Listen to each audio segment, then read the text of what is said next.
తెలుగు శ్రోతలందరికీ నమస్కారం. ఇప్పుడు వినబోయే కథ పేరు అమ్మమ్మ గారి వంట. డి కామేశ్వరి గారు రచించారు. కథ విందాము. ఏవండోయ్, ఒక గావు కేక పెట్టింది కనక మహాలక్ష్మి. వీధి వరండాలో సావకాశంగా పేపర్ తిరిగేస్తున్న ఆ ఏవండి తుల్లిపడి ఊడిపడుతున్న లుంగి కట్టుకుంటూ లేచి లోపలికి పరిగెత్తాడు.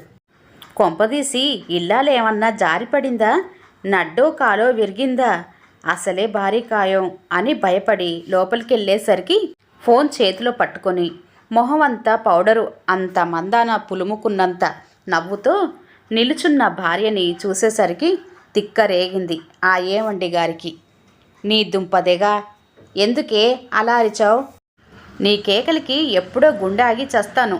పడ్డావేమోనని పరిగెత్తి వచ్చాను. ఏమైందే? కోపంగా అరిచాడు ఏవండి అని ఆంజనేయులు. అబ్బా, అది కాదండి, మీ టీవీ వస్తుంది. ఆనందంతో మాటలు తడబడ్డాయి. నీ బొంద, మీ టీవీ వచ్చి ఏడుస్తుంది కదా, ఇందులో కొత్తేముంది? అబ్బా, అది కాదండి, ఎల్లుండి మీ టీవీ వారు అమ్మమ్మ వారి వంట కోసం మన ఇంటికి వస్తున్నారు తెలుసా? మనింటికా? ఎందుకు? అబ్బా మొద్దు బుర్ర, ఎందుకేమిటి, నా వంట ప్రోగ్రాం షూట్ చేయడానికి వస్తున్నారు తబ్బిబ్బవుతూ అంది ఆవిడ. నీ వంట నీ ప్రోగ్రామా? హతోస్మి, నీవే దొరికావా వాళ్ళకి?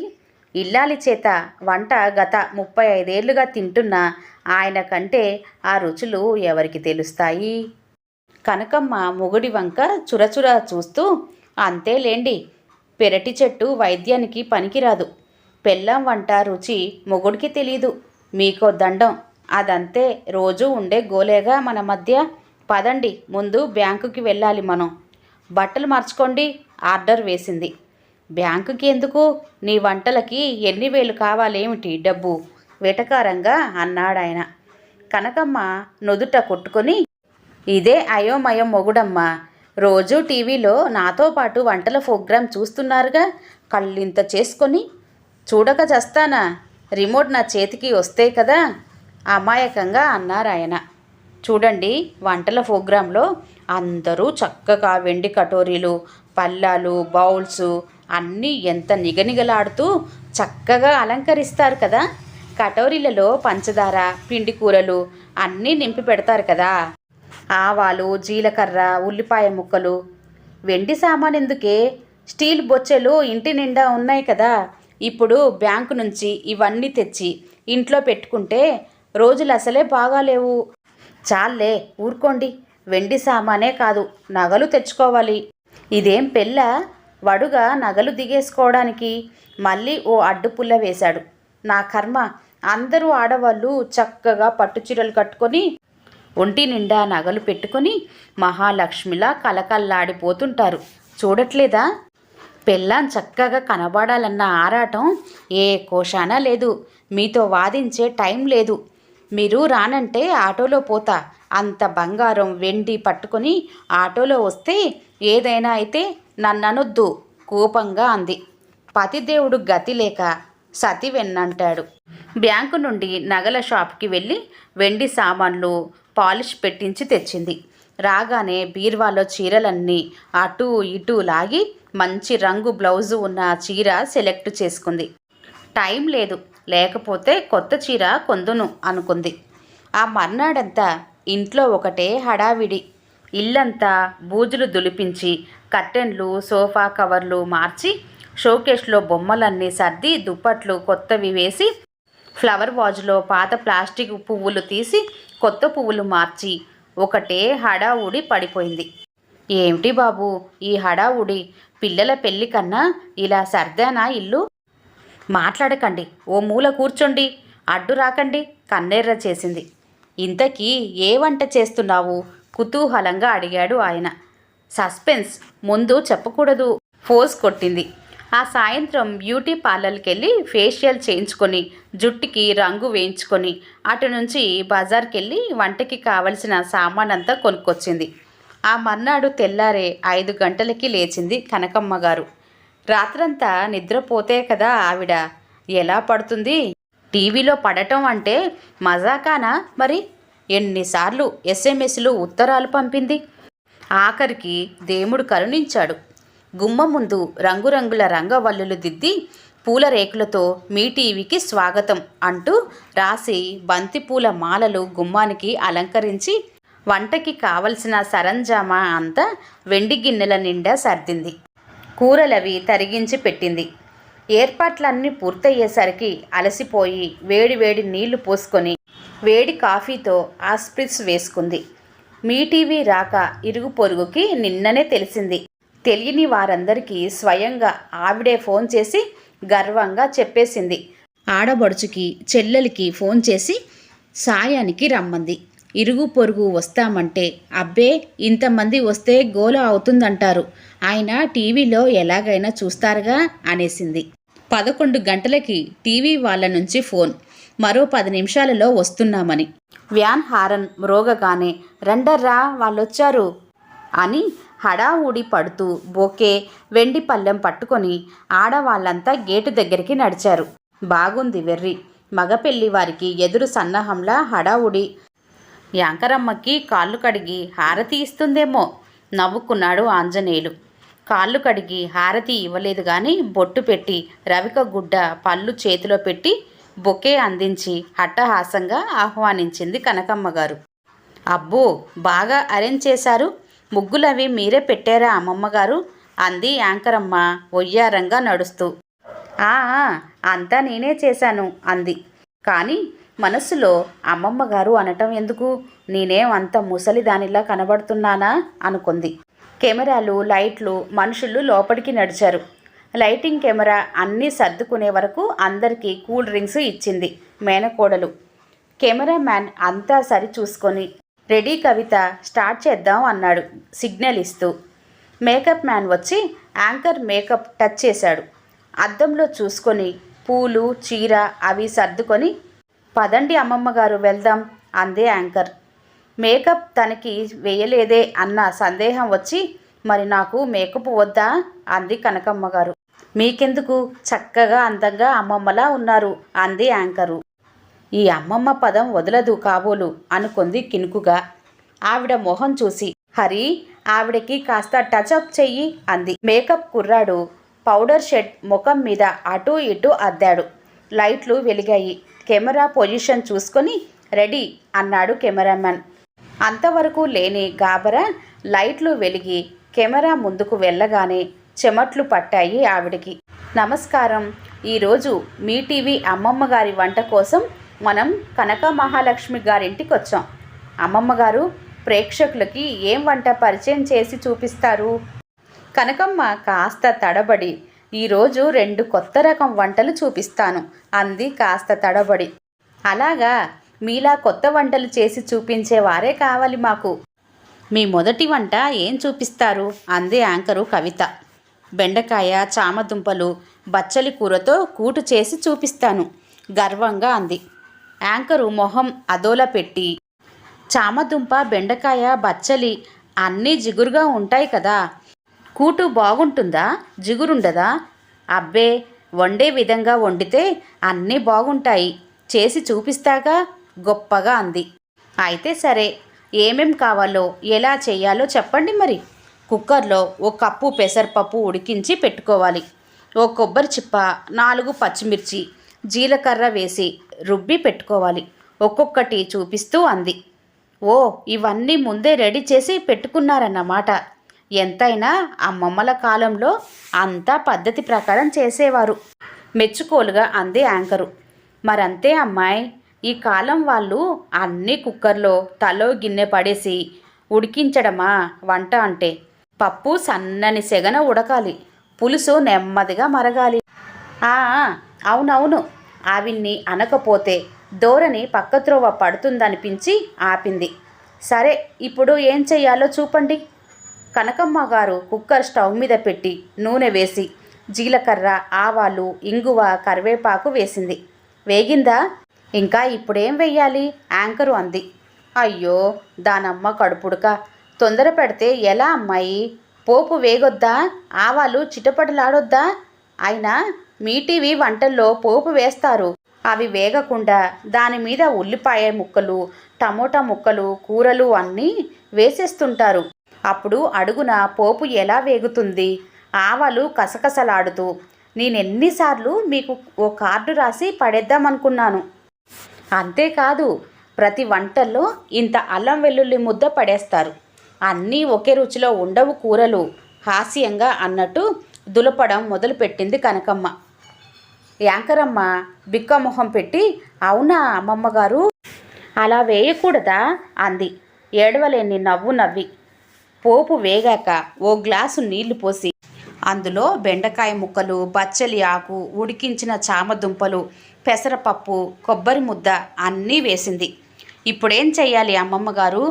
ఏం చెయ్యటం ఏమిటి, అన్నీ ఉడకొద్దు మరి అంటూ కుక్కర్ మూత పెట్టింది. ఇది వరకి కూర చేశారా, ఇదే మొదటిసారా? ఆవిడ అన్నీ కలిపి కుక్కరు ఉడికించటం చూసి సందేహంగా అడిగింది యాంకరమ్మ. ఓ, చాలాసార్లు చేశా. ఇందులో ఉండే కూరగాయలన్నింటిలో పుష్కలంగా విటమిన్లు, ప్రోటీన్లు అన్నీ ఉన్నాయి. తినేదేదో కాస్త హెల్తీ ఫుడ్ తినాలమ్మా. ఈ కాలం పిల్లలు నేతులు, నూనెలు మానేసి ఎండు పుల్లల్లాగా తయారవుతున్నారు. మా కాలంలో అన్నీ తినటం వల్ల చూసావా ఇప్పటికీ మా చర్మం ఎలా నిగనిగలాడుతుందో. అమ్మో, అమ్మమ్మ గారికి విటమిన్లు, ప్రోటీన్లు అన్నీ తెలుసన్నమాట. భలే దానివే అమ్మాయి. అమ్మమ్మ అంటే నాకేం 80 ఏళ్ళున్నాయా? అమ్మమ్మ అవ్వడానికి ఏముంది, 46 ఏళ్ళకే అయిపోయాను. నేను ఇంటర్ చదువుకున్నాను తెలుసా. చదువు రాదని అనుకుంటుందేమోనని సందు చూసి చెప్పేసింది. మరి ఉడికిందేమో చూద్దామా? కవిత తొందరపెట్టి మూత తీయబోయింది. అలా తొందరపడితే ఎలా? ఇప్పుడేగా స్టవ్ ఆర్పాము, ఆవిరిపోవద్దు దబాయింపుగా అంది. అమ్మమ్మగారు, తీరిక సమయాల్లో ఏం చేస్తుంటారు? బుక్స్ చదువుతాను, టీవీ చూస్తాను, మీ వంటలన్నీ ఎక్స్పెరిమెంట్ చేస్తుంటాను. సరే, ఇంకా చూడండి మరి, ఎట్టకేలకు యుగాల తర్వాత అన్నట్టు మూత తీసింది. అబ్బా, ఎంత కమ్మటి వాసన వస్తుందో చూసావా అని తనే పొగుడుకొని గరిట తీసి అడుగు నుంచి కలిపింది. కుక్కర్లోకి చూసిన కవితకి అంత కలిపి చిక్కటి జిగురు ముద్దల గరిటలోంచి జారుతూ కనిపించింది. కనకమ్మ గారు గాబరా పడిపోయింది. మొహం తెల్లగా పాలిపోయింది. ఆవిడ అవతారం చూసి కట్ అన్నాడు కెమెరామ్యాన్. ఏమిటివాళ, ఎందుకిలా అయ్యింది? ఎక్కువ ఉడికిపోయినట్లుంది. మామూలుగా కుక్కర్లో కాకుండా విడిగా చేస్తాను. మీరు తొందర పెడతారని గబగబా అయిపోతుందని కుక్కర్లో వేశాను. తప్పు మీదేనన్నట్టు అంది కనకమ్మ. కూరలోంచి గరిట ఊడి పడలేదు. ఆ ఉడికిన కూర వడగడితే ఎన్ని సీసాల జిగురు తయారవుతుందో అనిపించింది కవితకి. పెద్ద గొప్పగా చేస్తానని ఫోజులిచ్చింది. జిగురు కూరలన్నీ కుక్కర్లో వేస్తే బంకముద్ద కాకపోతే ఏమవుతుంది అనుకుంది కసిగా యాంకరు. అయినా రుచి బాగానే ఉంటుంది లేండి, కాస్త ముద్దయినా సర్దుకుంటూ అంది కనకమ్మ. భగవంతుడా, ఈ జిగురు ముద్ద తింటే నా నోరు మళ్ళీ పెగులుతుందా అని భయపడి ప్రోగ్రామ్ ఇన్ఛార్జ్ కెమెరామెన్ వంక చూసింది. కూర సరిగా రాలేదు, ఏం చేద్దాం రమేష్ అంది కవిత. పోనీ మళ్ళీ చేస్తాను, కాస్త టైం ఇస్తే ఈసారి సరిగా చేస్తా నసిగింది ఆవిడ. వద్దు వద్దు, అంత టైం లేదు. ఉడికిన దాన్ని లాంగ్ షాట్లో చూపించి లాగించేద్దాం. కవిత, ఓ చెంచాతో తింటున్నట్టు ఫోజ్ ఇచ్చేయి, లాగించేద్దాం అన్నాడు రమేష్. బితుకు బితుకుమంటూ చెంచాతో కాస్త తీసి నోట్లో పెట్టుకోబోతుంటే ఆమెకి తెలియకుండానే మొహం వెగటుగా పెట్టింది యాంకరమ్మ. కట్ అన్నాడు కెమెరామన్. కవిత, ఎక్స్ప్రెషన్ చూసుకోసరిగా రమేష్ హెచ్చరిస్తూ అన్నాడు. కట్ చేయకండి, అలా ముందుకు వెగటుగా పెట్టి నోట్లో పెట్టుకోగానే అలా క్రమంగా ఆమె మొహంలో ఎంత బాగుంది అన్న ఎక్స్ప్రెషన్ ఇచ్చేసి, ఏమో అనుకున్నాను, రుచి చాలా బాగుంది సుమా అనిపించేయండి, డైరెక్షన్ ఎడిటింగు తనే చెప్పేసింది కనకమ్మ. రమేష్ చిరాగ్గా చూసి, కవిత ఎక్స్ప్రెషన్ ఇచ్చేయి త్వరగా అని తొందర పెట్టాడు. మొత్తానికి మొదటి వంట పూర్తి అయిందనిపించారు. మళ్ళీ రెండో వంటకి సీను. అమ్మమ్మగారు, మీ రెండో వంట ఏం చూపిస్తారు? ఎంత మామూలుగా అడగాలనుకున్నా కాస్త అప్రసన్నత తొంగి చూసింది మొహంలో. కనకమ్మ గారి మొహంలో మొదట ఉన్న ఉత్సాహం తగ్గి కళావిహీనమైంది. మైదా హల్వా చేస్తాను. ఓ స్వీటా అని పైకి అని ఇది మరో బంక ముద్ద చేసి నా మొహాన పడేస్తావా తల్లి అని అనుకొని, సరే మరి మొదలు పెట్టండి అంది. కనకమ్మ స్టవ్ వెలిగించి మూకుడు పెట్టి ఓ గ్లాసు నీళ్లు పోసి మైదా కలిపి మూకుడులో పోసింది. దాంట్లో ఓ గ్లాసు పంచదార కూడా వేసి తిప్పటం మొదలుపెట్టింది. ఇంకేం వెయ్యాలి దీంట్లో కవిత అడిగింది. కాస్త ఉడికి ముద్దగా అయ్యాక నెయ్యి వెయ్యాలి. హల్వా అంటే మరి నెయ్యి కదా. ఇలా తిప్పుతూ గట్టిపడ్డాక కాస్త నెయ్యి వెయ్యాలి. సరే, ఈలోగా మీకు తెలిసిన ఓ చిట్కా చెప్పండి మరి అంది అలవాటుగా. ఓ, దానికేం భాగ్యం, బోలెడు వచ్చు. మనం నిమ్మకాయ రసం పిండాక ఆ డిప్పలు పారేయకుండా మొహం చేతులకి రాసుకుంటే చర్మం నిగారింపు వస్తుంది. నేను అలాగే చేస్తాను, అందుకే నా చర్మం ఇలా ఉంది అంది గొప్పగా. చిట్కా చెప్తూ గరిటె తిప్పటం మర్చిపోయింది కనకమ్మ గారు. హైలో ఉందేమో స్టవ్ నిమిషంలో మూకుడులో ముద్ద అడుగంటి మాడు వాసన మొదలైంది. కవిత గాబరాగా స్టవ్ కట్టేసింది. నామతి మండ, సమయానికి స్టవ్ కట్టేశావు, అడుగంటదులే అంటూ నెయ్యి పోసి మళ్ళీ తిప్పటం మొదలుపెట్టింది. అడుగంటిన రంగు కలిసి తెల్ల ముద్ద రంగు మారింది. అదేం చూడనట్టు తిప్పుతున్న హల్వాలాగే ఆవిడ మొహం మాడింది. హల్వా కాస్త గట్టి పడగానే జీడిపప్పులు, కిస్మిస్, యాలకులు వేసి పళ్ళెంలో దిమ్మరించి, హల్వా రెడీ, రుచి చూసి చెప్పండి మరి నవ్వుతూ ఫోజిచ్చింది. ఇదో జిగురు ముద్ద. చిన్నప్పుడు అమ్మ పుస్తకాలు అంటించుకోవటానికి మైదా ఉడకపెట్టి ఇచ్చిన ముద్దలా ఉంది అనుకుంది. ఏదో స్వీట్ కనుక కాస్త తీయగా ఉంటుంది కనుక ఆ కూరంతా ఘోరంగా ఉండదులే అనుకుంటూ స్పూన్తో 2 జీడిపప్పులు తీసి నోట్లో వేసుకుంది. ముందు మాడు వాసన, ఆ తర్వాత పచ్చి మైదా రుచి. బాగున్నదేదైనా ఉంటే జీడిపప్పుల రుచి. బాగుంది అంది నవ్వు పులుముకొని. మీరు తినండి, రుచి చూడండి అంటూ అందరికీ ఇచ్చింది కనకమ్మ. అందరూ నోట్లో పెట్టుకొని అతి కష్టం మీద నవ్వులు మొహాన పులుముకొని బాగుంది అంటూ అడ్డంగా నిలువుగా తలాడించారు. ఇంత మంచి వంటలు చూపించినందుకు మీ టీవీ తరపున మీకీ చీర అందిస్తూ అంది కవిత. షూటింగ్ పూర్తయి బతుకు జీవుడా అన్నట్లు గబగబా కెమెరాలు, లైట్లు సర్దేసుకొని బయటపడ్డారంతా. మామూలుగా అయితే స్నాక్స్, టిఫిన్లు చేసినవి రోజు అందరూ పలహారాలు రుచి చూసి వెళ్ళేవారు. ఆ రోజు చేసినవి ఎక్కడ మారు తినమంటుందోనన్నట్లు ఎవరో తరిమినట్టు బయటపడ్డారంతా. ఏమిటయ్యా రమేష్, ఇంతకంటే మంచి సెలెక్షన్ దొరకలేదా సెలెక్ట్ చేయటానికి? మీకేం బాబు, ఆ వంటలు తినలేక చచ్చేదాన్ని నేను, గైమంది కవిత వ్యాన్ ఎక్కాక.